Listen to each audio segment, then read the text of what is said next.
Good morning students. Welcome to Saraswati senior secondary school Gudiyani. मैं आपका chemistry tutor विवेक यादव। जैसे कि हमने बेटा प्रीवियस पार्ट में कंसंट्रेशन ऑफ सॉल्यूशन को डिस्कस कर चुके थे इसी में एक हमारे पास छोटा टॉपिक है empirical and molecular formula. Empirical और मॉलिकुलर फॉर्मूला दोनों कहाँ से आए हैं? ये केमिकल फॉर्मूला से आए हमारे पास कि हम केमिकल फॉर्मूला को हमने दो टाइप से डिवाइड कर दिया, एक इम्पेरिकल और मॉलिकुलर फॉर्मूला। अब केमिकल फॉर्मूला में एक्चुअली हम जो भी एलिमेंट होते हैं उनके सिंबल का यूज करते हैं। जैसे मैंने लिख दिया कैल्शियम कार्बोनेट, कैल्शियम है कार्बोनेट, तो कैल्शियम का सिंबल क्या है? Ca है, कार्बन का C है, ऑक्सीजन का O हो गया। ठीक है, यहाँ पे ऑक्सीजन के 3 एटम है तो 3 कर दिया हमने। तो इस केमिकल जो कंपाउंड था हमारे पास उसको हमने दो टाइप से डिवाइड कर दिया, एक मॉलिकुलर और एक इम्पेरिकल। ठीक है, अब एम्पेरिकल फॉर्मूला क्या बताता है हमें और मॉलिकुलर फॉर्मूला क्या बताता है? इम्पेरिकल जो फॉर्मूला है बेटा वो हमें क्या बताता है? The formula of a compound which give simplest whole number ratio. मतलब जो भी वेरियस एलिमेंट एक मॉलिक्यूल ऑफ कंपाउंड के अंदर जो भी अलग अलग जो एलिमेंट है उनके अंदर एक सिंपलेस्ट रेशियो के बारे में जो जानकारी देता है वो होता है आपका एम्पेरिकल फॉर्मूला। जैसे कि मैंने नीचे के बॉक्स बना रखा है जिसमें देखो बेंजीन है, तो ये कंपाउंड हो गई इधर, तो ई एफ का मतलब है इम्पेरिकल फॉर्मूला और एम एफ का मतलब है मॉलिकुलर फॉर्मूला। अब देखो इम्पेरिकल क्या है? सी एच, मतलब इसमें दो एलिमेंट, एक कार्बन एक हाइड्रोजन है, और इसी का मोलिकुलर करते हैं मोलिकुलर फॉर्मूला तो क्या आता है? C6H6, C6H6। तो इसका मतलब इसमें जो कॉमन फैक्टर है, मतलब एक n की वैल्यू बात करें, क्योंकि n का मान 6 लेते हैं तो कार्बन के नीचे भी क्या आएगा? 6 आएगा, और H के नीचे भी क्या आएगा? 6 आएगा आपके पास। तो यहाँ पे इम्पेरिकल के अंदर क्या है? सिंपलेस्ट रेशियो क्या है इम्पेरिकल में भाई? एक कार्बन और एक क्या है? हाइड्रोजन है। एक ही आपके पास क्या है? कार्बन है और एक ही हाइड्रोजन है। तो इस रेशियो को मैं कैसे लिख सकता हूँ? मान लो मेरे को रेशियो लिखना हो, जैसे ये बोल रहा है कि भाई सिंपलेस्ट होल नंबर रेशियो, तो मैं ऐसे लिखूंगा 1:1। क्या लिखूंगा? 1:1। इम्पेरिकल का भाई जो मेरे रेशियो है वो क्या है? 1:1 है मेरे पास। ठीक है। दूसरा देखो, मान लो ग्लूकोज आपके पास। अब ग्लूकोज का इम्पेरिकल क्या है? CH2O। अब देखो इसके अंदर क्या करते हैं, तो ये इम्पेरिकल है और ये क्या है? इसका मोलिकुलर फॉर्मूला। देखो इसी के अंदर मोलिकुलर फॉर्मूला क्या है? जो फॉर्मूला कंपाउंड का एक्चुअल रेशियो दे, क्योंकि इम्पेरिकल से हम किसी का भी ये पूरी रूप से कंप्लीटली ये नहीं बता पाते बेटा कि ये किसका फॉर्मूला है, क्योंकि इम्पेरिकल से एग्जैक्ट आइडिया नहीं होता।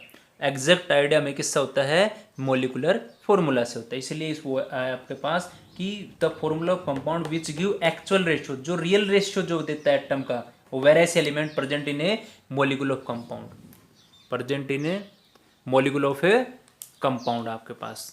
ठीक है, तो जो एक्चुअल रेशियो अगर देता है वो तो आपके पास कौन है? आपका वो आपका है कौन? Molecular formula. ठीक है, अब देखें इसी के अंदर, तो यहाँ पे देखो इसका कॉमन फैक्टर क्या है? इसका कॉमन फैक्टर है 2। अगर मैं n की जगह पे 2 वैल्यू पुट करूँ तो यहाँ पे कितना आ जाएगा आपके पास है? रुको, फिर यहाँ पे तो n की जगह पे 2 पुट करें, 2 नहीं, यहाँ पे तो n की जगह पे 6 पुट करना पड़ेगा। n की जगह पे 6 आएगा यहाँ पे। ठीक है, क्योंकि देखो 6 करेंगे तभी तो आएगा। C6H12O6, C6H12O6। इसका मतलब यहाँ पे कॉमन फैक्टर n का मान कितना है आपके पास? 6 है बेटा। कितना है? 6 आपके पास। ठीक है, अब देखो अमोनिया है, इम्पेरिकल और मोलिकुलर इसका सेम होता है। और एक बात ध्यान रखेंगे, जिसके अंदर ही हमारा कॉमन फैक्टर n=1 होता है बेटा, तो उसका इम्पेरिकल फॉर्मूला बराबर होता है किसके? मोलिकुलर फॉर्मूला के। अगर जिस भी फॉर्मूलाज के अंदर अगर n की वैल्यू 1 हो, दोनों केस के अंदर, मतलब n की वैल्यू 1 लेते हैं, n की वैल्यू क्या लेते हैं? 1 लेते हैं, तो इम्पेरिकल और मोलिकुलर फॉर्मूला क्या होते हैं? सेम होते हैं। तो इसी तरह देखो कॉपर सल्फेट है, इसका इम्पेरिकल और मोलिकुलर क्या है? सेम आपके पास है। ठीक है, तो ये तो दोनों की डेफिनेशन हमने आइडेंटिफाई की है। अब इसके कुछ एक दो फॉर्मूलाज हैं जिससे हम न्यूमेरिकल प्रॉब्लम को सोल्व आउट करते हैं। ठीक है, तो वो और हम आइडेंटिफाई कर लेते हैं। और यहाँ ध्यान देंगे, जो आपके पास एम एफ मतलब molecular formula is equal to n into में ई एफ, एन इंटू में EF का मतलब क्या है, एम्पेरिकल फॉर्मूला बेटा। अगर मेरे को n बताना हो, क्या अगर मेरे को क्या बताना हो, n का बताना हो बेटा, तो n क्या आ जाएगा, MF अपॉन में EF, MF अपॉन में EF हो गया आपके पास। ठीक है, n is equal to molecular formula upon में इम्पेरिकल फॉर्मूला। ठीक है, बट कुछ केस के अंदर हमें डायरेक्ट n की मान, जैसे किसी केस में क्या जरूरत पड़ेगी मेरे पास, जैसे मान लो मेरे पास क्या है, मोलिकुलर फॉर्मूला निकालना हो तो मेरे पास इम्पेरिकल आ गया। अब मेरे को n का मान निकालना हो, किसका मान निकालना हो, n का। तो n के लिए हम ऐसे भी कर सकते हैं कि मोलिकुलर मास अपॉन में empirical formula of mass, empirical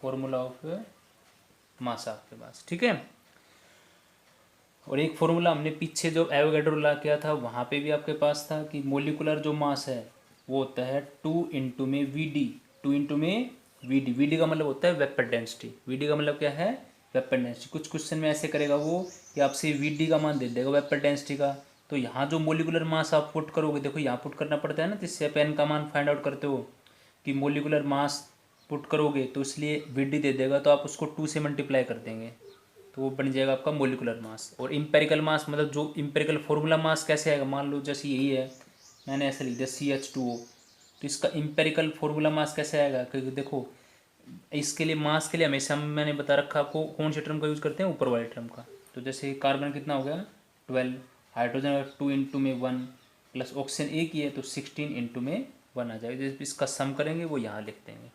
ठीक है, इसका जो सम आएगा वो आप यहाँ पे पुट कर दोगे, जैसे आप न्यूमेरिकल प्रॉब्लम करेंगे तो उसमें और भी आपके पास क्लियर आउट हो जाएगा आपके पास। ठीक है, तो ये कुछ फॉर्मूला इसमें ध्यान रखने हैं। Molecular formula equal to n into में इम्पेरिकल।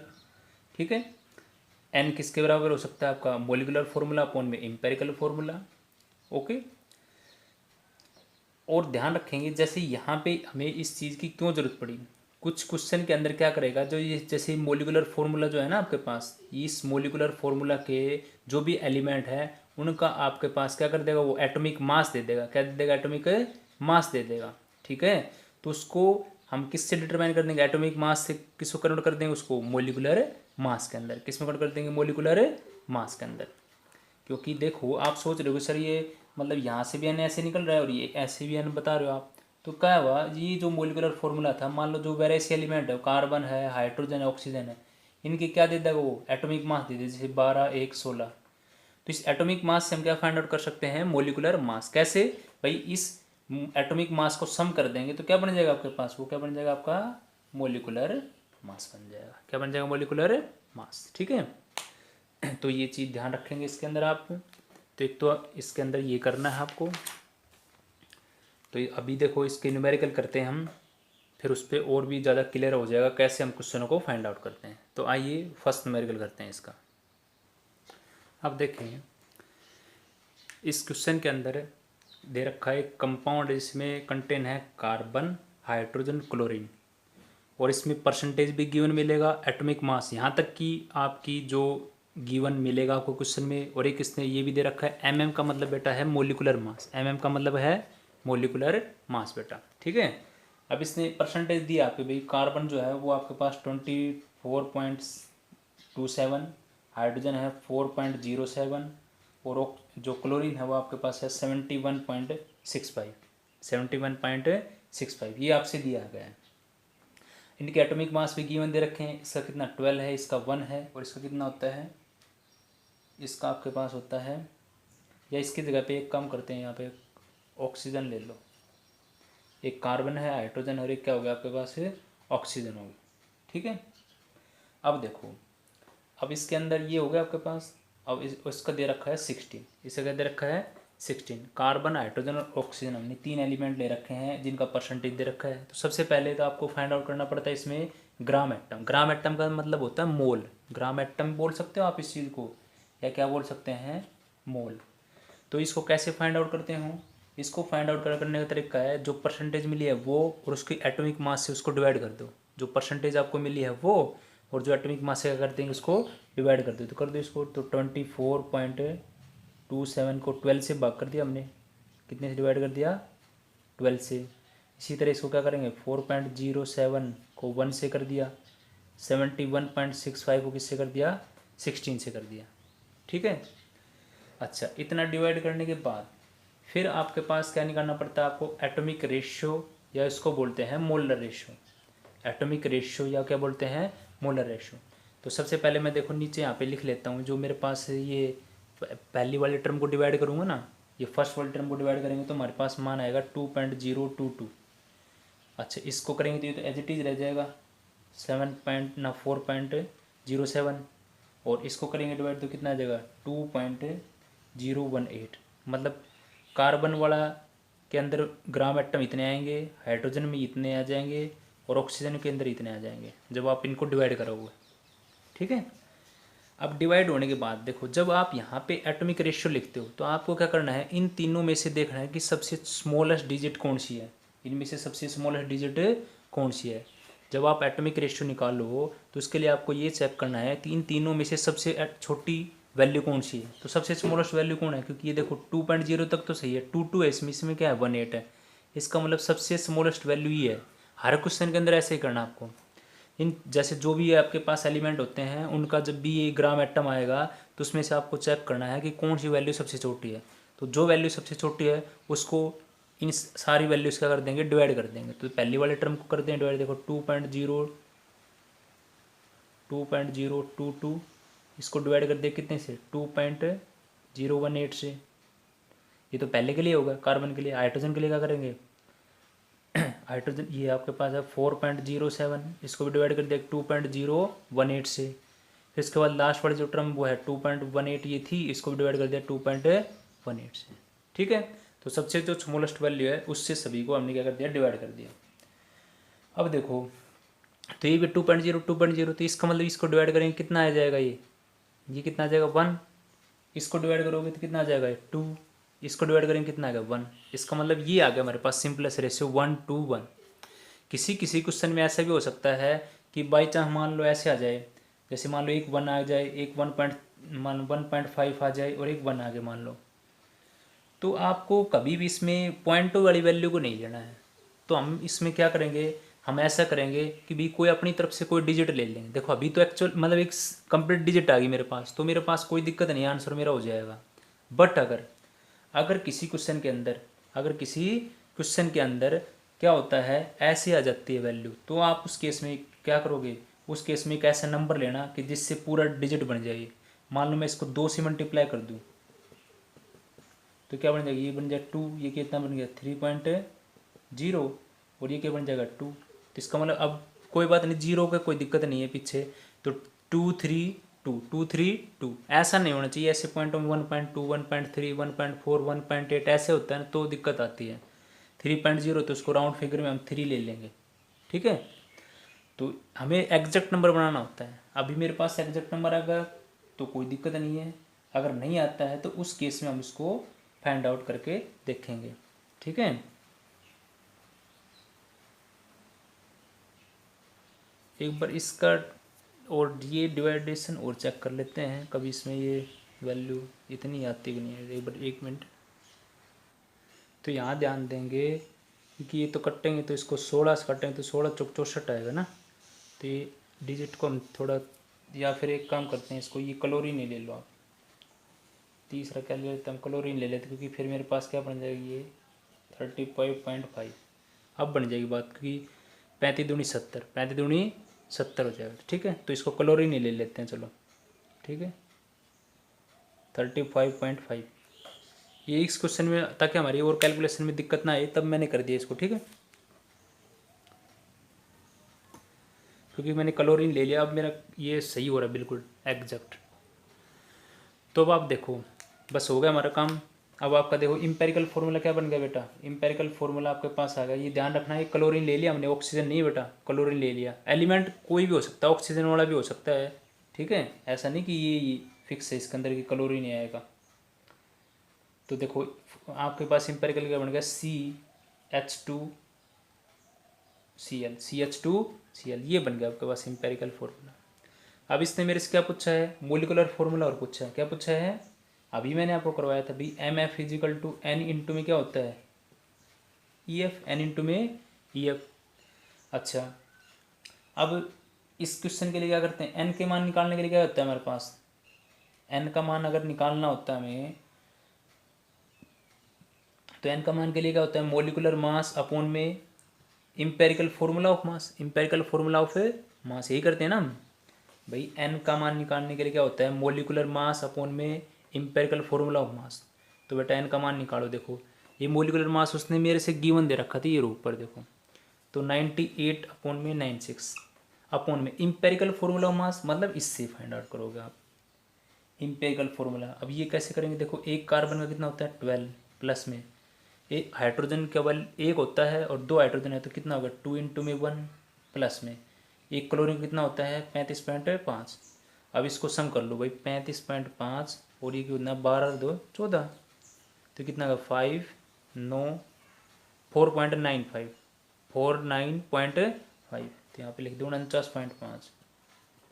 देखो कैसे आया है, इम्पेरिकल फॉर्मूला मास कैसे निकला, एक कार्बन का 12, एक हाइड्रोजन का एक होता है, 2 हाइड्रोजन है तो 2 इंटू 1, एक क्लोरीन का 35.5 होता है, तो ये आ गया मेरे पास। तो एन का मान यहाँ से आप काटोगे इसको, तो कितना आ जाएगा आपके पास 2 आ जाएगा, कितना आ जाएगा 2 आ गया ना मेरे पास। अब देखो ये, अब मेरे को इसने मेरे से पूछा था मोलिकुलर फॉर्मूला, क्या पूछा था मोलिकुलर फॉर्मूला। अब मैं यहाँ पे पुट करूँगा एन की वैल्यू, कहाँ पे पुट करूँगा, देखो मैंने एन को निकालने के लिए यूज़ किया था मोलिकुलर मास अपॉन में empirical formula of mass, molecular mass upon में इम्पेरिकल फॉर्मूला ऑफ मास, ठीक है बेटा।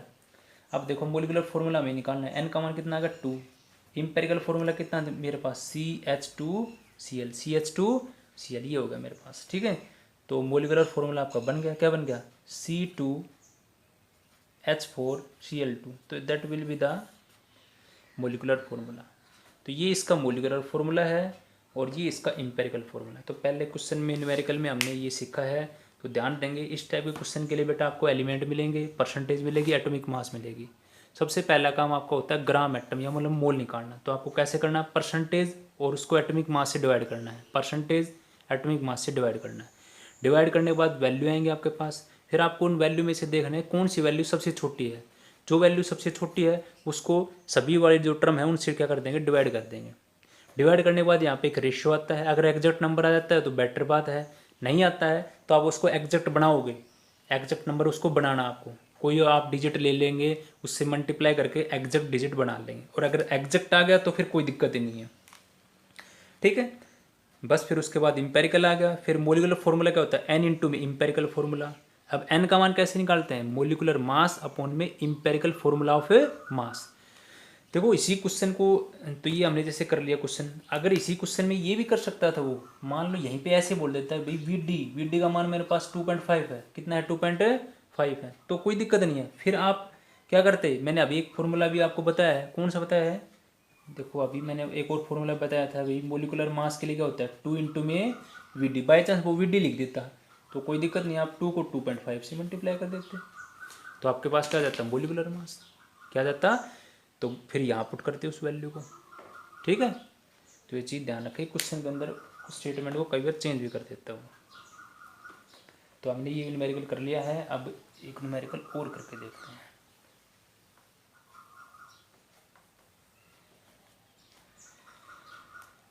एक न्यूमेरिकल और है कि आपको मोलिकुलर फॉर्मूला फाइंड आउट करना है, डिटरमाइन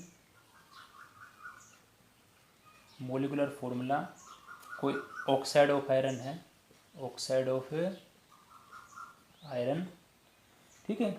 अच्छा इसके अंदर 2 एलिमेंट दे रखे हैं, एक Fe है एक ऑक्सीजन है, इनकी परसेंटेज दे रखी है 69.9 और ऑक्सीजन के दे रखे हैं 30.1। अब हमें ये भी गिवन दे रखा है एटॉमिक मास, ये तो परसेंटेज आ गई, ये क्या है atomic mass, atomic mass iron कितना होता है 56 और ऑक्सीजन का होता है 16, ठीक है। तो हमारा देखो इसके बाद हम क्या करते हैं, पहले एलिमेंट होगा फिर परसेंटेज होगा फिर एटॉमिक मास। सबसे पहले हम क्या निकालते हैं, ग्राम एटम या मतलब मोल निकालते हैं, ग्राम एटम या मतलब क्या निकालते हैं मोल। तो उसके लिए मैंने अभी तो सिखाया आपको, ग्राम एटम कैसे निकालते हो, परसेंटेज, परसेंटेज कितना आपके पास है 69.9 बटे में 56 और 30.1 अपॉन में 16, तो ग्राम एटम आ जाएंगे। अब देखो इस टर्म को सोल्व करोगे आप, इस टर्म को क्या करेंगे आप, इस टर्म को आप सोल्व करोगे तो देखो 69.9 को 56 से डिवाइड करोगे आप, तो ये आएगा डिजिट आपके पास 1.248, और इसको डिवाइड करोगे तो कितना आ जाएगा 1.88 आ जाएगा। अब देखो उसके बाद आपको नेक्स्ट टर्म के अंदर क्या करना होता है भाई, ग्राम एटम निकाल लिया आपने, उसके बाद क्या निकालते हो, एटॉमिक रेशियो। क्या निकालते हैं, एटॉमिक रेशियो बेटा। एटॉमिक रेशियो के लिए मैंने अभी बताया जो छोटी टर्म होती है उसको सेलेक्ट करेंगे, तो इन दोनों में से स्मॉल कौन सी है, ये वाली है, तो इसको एक दूसरे डिवाइड कर देंगे 1.248 1.248, 1.8 को भी किससे डिवाइड कर देंगे 1.248 कर दिया डिवाइड। तो ये तो क्या आएगी, ये वैल्यू को डिवाइड करोगे कितना आ गया 1 आ गया, ये वैल्यू को तो डिवाइड करो कितना आ गया 1 आ गया। अब इसको डिवाइड करोगे तो कितना आ जाएगा, ये आएगा 1.5 आ गया मेरे पास। अब हमें सिंपलेस्ट रेशियो बनाना है, क्या बनाना है, सिंपलेस्ट रेशियो, क्योंकि पहले वाले का तो 1 आया है, दूसरे का 1.5 आया है। अब मैंने बताया था ना भी एग्जैक्ट नंबर आना जरूरी होता है भाई, अब एग्जैक्ट नहीं आया तो कोई दिक्कत नहीं है, एग्जैक्ट हम बना लेंगे। मैंने क्या किया, मैंने अपनी तरफ से अज्यूम कर लिया कि मैं कोई 2 नंबर से मल्टीप्लाई कर दूँ इसको, कितने से कर दें 2 से, तो ये कितना आ जाएगा 2, ये कितना आ गया 3.0, तो ये किसका मान था, ये किसका आ रहा था Fe का, ये किसका है ऑक्सीजन का। तो आपका इसने पूछा था, तो ये तो आपके पास मोलिकुलर फॉर्मूला कंपाउंड क्या बन गया आपके पास, Fe2O3, ये बन गया आपके पास Fe2O3, ठीक है, Fe2O3। और ध्यान रखेंगे इस केस के लिए इसका यही इंपेरिकल और यही इसका मोलिकुलर होता है, ठीक है। तो ये बन गया आपके पास Fe2O3, ये आपका आंसर आ गया, ये क्या होगा आपका आंसर, आपने इसमें फाइंड आउट कर लिया, ठीक है। या इसमें ऐसे कर देंगे, यहाँ पे लिख देंगे हमें फाइंड आउट करना है इंपेरिकल फॉर्मूला। क्या करना है इसका, इंपेरिकल फॉर्मूला, क्या फाइंड आउट करना है इंपेरिकल फॉर्मूला, तो ये लिख देंगे यहाँ पे इंपेरिकल फॉर्मूला ये होगा, इंपेरिकल फॉर्मूला ये आ गया आपके पास। अगर मान लो इसी में बोल देता भाई मोलिकुलर फॉर्मूला और निकालो, क्या निकालो आप, मोलिकुलर फॉर्मूला भी आपको फाइंड आउट करना है, ठीक है। तो उसके केस के लिए आपको थोड़ा क्या करना पड़ेगा, और इसने मान लो गिवन कर दिया भाई मोलिकुलर मास मेरे पास दे रखा है, मोलर मास था, जो मोलिकुलर मास है वो गिवन दे दिया, मान लो मेरे पास 100 है, कितना है 100 है, ये मेरे से गिवन दे दिया मान लो, ठीक है। तो कोई दिक्कत नहीं है, अब मेरे को क्या करना पड़ेगा, क्योंकि ये होता है, ये देखो मान लो इस क्वेश्चन को और बड़ा कर दे वो कि MF = N इंटू में EF।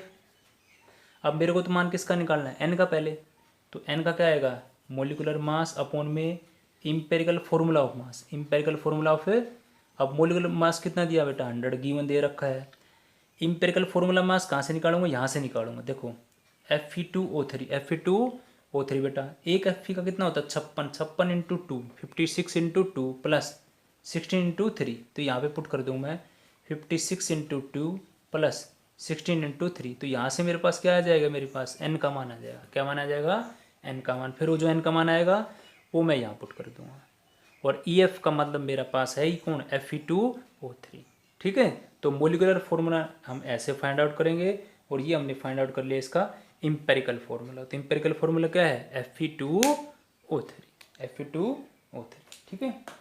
तो हमने एक और न्यूमेरिकल इसको करके चेक किया है, अब हम एक और चेक करते हैं न्यूमेरिकल इसी पे बेस्ड। अब हमारे पास नेक्स्ट क्वेश्चन है बेटा कि ऑर्गेनिक कंपाउंड है, हैज़ द फॉलोइंग कंपोजिशन, इसमें बताया गया है कि भी कार्बन इतना है 48%, हाइड्रोजन 8%, नाइट्रोजन 28%, और इसका आपको कैलकुलेट करना है इंपेरिकल फार्मूला। क्या कैलकुलेट करना है, इंपेरिकल फार्मूला। और एक ध्यान देना, इस टाइप के जो भी क्वेश्चन आते हैं ना बेटा, देखो अभी तक मैंने जो करवाया था, क्या मान लो आपको करवाया FeO का करवाया था आपको, ठीक है, या एक उससे पहले कार्बन, हाइड्रोजन, और ये आपके पास क्लोरीन का था, कार्बन हाइड्रोजन है क्लोरीन का था। तो जो इनकी परसेंटेज रेशियो मिलते हैं ना, परसेंटेज रेशियो, उनका सम करके देखना, हमेशा 100% मिलेगा आपको, कितना मिलेगा 100%। अगर किसी क्वेश्चन में नहीं आता, जैसे इसी में नहीं आया तभी मैंने ये क्वेश्चन लिया है, जैसे अभी इस पीछे वाला किया था तो 60, ये क्या था 69.9 और 30.1, इसको सम करेंगे कितना आ रहा है 100% आ रहा है ना। तो मतलब इस टाइप के जो भी क्वेश्चन आते हैं उनका अंदर जो भी एलिमेंट का सम है वो कितना होना चाहिए 100% होना चाहिए। अगर किसी क्वेश्चन में नहीं है, जैसे इस क्वेश्चन में नहीं था भाई, कार्बन का कितना है 48, हाइड्रोजन कितना है 8 और नाइट्रोजन कितना है 28, तो ये कितना होगा 8 8 16, 16 8 24, 2 4 2 6 2 8, इसका मतलब 84% है ये। इसका मतलब ये पूरा 100% नहीं हुआ। तो अगर नहीं हुआ तो हमें जो लेफ्ट जो चीज़ बच गई ना, मतलब जो इसका अमाउंट बच गया इसके अंदर लेफ्ट अमाउंट जो बच गया है वो क्या होगा आपका, वो आपका हमेशा क्या मानना है ऑक्सीजन मानना है कि भाई 100 में से 84 को सब्ट्रैक्ट करते हैं तो कितना आता है 16%, तो ये 16% क्या है ऑक्सीजन एटम होगा। 16 क्या आपका ऑक्सीजन होगा। ठीक है, तो ये बात दिमाग रिमेंबर करेंगे, ध्यान रखेंगे। अगर किसी क्वेश्चन के अंदर ये परसेंटेज 100 हो जाता है तो कोई दिक्कत नहीं है मेरे।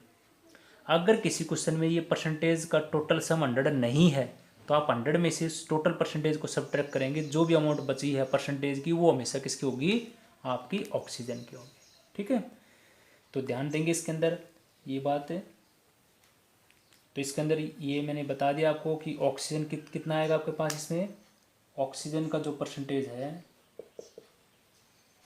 वो आपके पास है 16%। अब तीनों एलिमेंट को लिखेंगे, कार्बन, हाइड्रोजन, नाइट्रोजन और ऑक्सीजन। ये कितना है 48%, ये कितना है 8%, ये कितना है 28 और ये कितना है 16।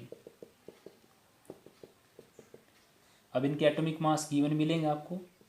इसका कितना होता है 12, इसका 1, इसका कितना होता है 14 और इसका कितना होता है 16, इसका कितना होता है 16 आपके पास। ठीक है, अब इस क्वेश्चन में क्या फाइंड आउट करना हमें, इंपेरिकल फॉर्मूला करना है। तो सबसे पहले हम क्या निकालते हैं ग्राम एटम मतलब मोल। तो उसका काम क्या है परसेंटेज को डिवाइड कर दो किससे एटॉमिक मास से। ये जो वैल्यू है वो किसकी है एटॉमिक मास की है, ये क्या है परसेंटेज की, तो कर दो। 8 को 1 से कर दिया, 28 को 14 से कर दिया, 16 को 16 से कर दिया। तो आपके पास ये ग्राम एटम कितना आ जाएगा आपके पास, ये 4 आ जाएगा, ये 8 आ गया आपके पास, ये 2 आ गया, ये कितना आ गया 1 आ गया आपके पास। ठीक है, अब उसके बाद क्या निकालते हैं हम, इतना होने के बाद क्या निकालते हैं एटॉमिक रेशियो। ग्राम एटम के बाद क्या निकालते हैं एटॉमिक रेशियो, AR का मतलब एटॉमिक रेशियो। तो इसमें से ये देखेंगे बेटा तो सबसे स्मॉलेस्ट वैल्यू कौन सी है, तो सबसे छोटी कौन है 1 है ना इसके अंदर। तो सभी टर्म को कितने कर देंगे 4 को 1 से डिवाइड कर दिया, 8 को 1 से कर दिया, 2 को 1 से कर दिया और 1 को 1 से कर दिया। तो जो रेशियो क्या बन गया आपके पास, रेशियो क्या बन गया 4 8 2 1, 4 8 2 1। तो आपका क्या बन गया इंपेरिकल फॉर्मूला, देखो उस रेशियो को लिखो। पहला किसका कार्बन के नीचे कितना है 4, फिर उसके बाद कौन है हाइड्रोजन कितना है 8, फिर नाइट्रोजन कितना है 2, ऑक्सीजन कितना है 1। तो that will be the answer of empirical formula. तो ये आपके पास आंसर होगा आपके इंपेरिकल फॉर्मूला का। ठीक है, तो इस पे बेस्ड जितने भी प्रॉब्लम हो सब के अंदर हम बिल्कुल ऐसे ही वर्क करते हैं। ठीक है, तो ऐसे आपको इसको फाइंड आउट करना है। ठीक है, तो ये हमारे पास नेक्स्ट प्रॉब्लम थी। इस पे बेस कितने भी प्रॉब्लम हो सभी क्वेश्चनों को ऐसे सोल्व करना आपको। Okay, thank you.